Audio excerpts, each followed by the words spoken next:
Gastric problem ನಿಮಗೆ ಪದೇ ಪದೇ ಆಗ್ತಿದ್ರೆ, ಗ್ಯಾಸ್ಟ್ರೈಟಿಸ್ ಪದೇ ಪದೇ ಆಗ್ತಿದ್ರೆ, ಒಂದು ಮೇಜರ್ ರೀಸನ್ ಅದೇನು ಅಂದರೆ ನೀವು ರಾತ್ರಿ ಊಟ ಲೇಟ್ ಮಾಡ್ತಿರಬಹುದು.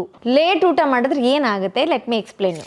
ಒಂದು ಪಾಯಿಂಟು, ಲೇಟ್ ಊಟ ಮಾಡಿದಾಗ ನೀವು ಇಮಿಡಿಯೇಟ್ಲಿ ಮೇ ಬಿ ಅರ್ಧ ಗಂಟೆ ಒಳಗಡೆ ನೀವು ಮಲಗೋದಾಗ ಏನಾಗುತ್ತೆ, ಆಸಿಡ್ ಕ್ರಿಯೇಟ್ ಆಗುತ್ತೆ. ಆ ಆಸಿಡ್ ಇಂದಾನೆ ಡಿಸ್ಕಂಫರ್ಟ್ ಆಗೋದು, ಹಾರ್ಟ್ ಬರ್ನ್ ಆಗೋದು, ಏನೋ ಒಂದು ಹುಳಿ ತೇಗ್ ಬರೋ ಚಾನ್ಸಸ್ ಇರುತ್ತೆ. ಇನ್ನು ಎರಡನೇದು, ನೀವು ಊಟ ಮಾಡಿ ಇಮಿಡಿಯೇಟ್ಲಿ ಮಲಗೋವಾಗ ಏನಾಗುತ್ತೆ, ಡೈಜೆಷನ್ ಸ್ಲೋ ಆಗುತ್ತೆ. ಸ್ಲೋ ಆದಾಗ ಊಟ ಡೈಜೆಷನ್ ಆಗೋದಿಲ್ಲ. ಆವಾಗ ಏನಾಗುತ್ತೆ, ಹೆವಿ ಫೀಲ್ ಆಗೋದು, ಬ್ಲೋಟಿಂಗ್ ಫೀಲ್ ಆಗೋದು, ಮಲ್ಕೊಳಕ್ ಆಗದೇನೆ ಡಿಸ್ಕಂಫರ್ಟ್ ಆಗೋ ಚಾನ್ಸಸ್ ಇರುತ್ತೆ. ಅದರಿಂದನೂ ಗ್ಯಾಸ್ಟ್ರಿಕ್ ಆಗೋ ಚಾನ್ಸಸ್ ಇರುತ್ತೆ. ಥರ್ಡ್ ಪಾಯಿಂಟು, ಊಟ ಮಾಡಿ ಮಲ್ಗೋದ್ರಿಂದ, ಇವಾಗ ನೀವು ಲೈ ಡೌನ್ ಆಗ್ತಿರಲ್ವಾ, ಆಕ್ಚುಲಿ ಕುತ್ಕೊಂಡಾಗ ಡೈಜೆಷನ್ ಕರೆಕ್ಟ್ ಆಗಿರುತ್ತೆ, ನೀವು ಮೂವ್ಮೆಂಟ್ ಮಾಡುವಾಗ ಡೈಜೆಷನ್ ಕರೆಕ್ಟ್ ಆಗಿರುತ್ತೆ. ಲೈ ಡೌನ್ ಆದಾಗ ಆ ಆಸಿಡ್ ಮೇಲೆ ಬರೋದು, ಅದು ಏನು ಆಸಿಡ್ ಕ್ರಿಯೇಟ್ ಆಗಿರುತ್ತೆ ಅದು ಮೇಲೆ ಬರೋ ಹಾಗಾಗಿ ಅದರಿಂದನೂ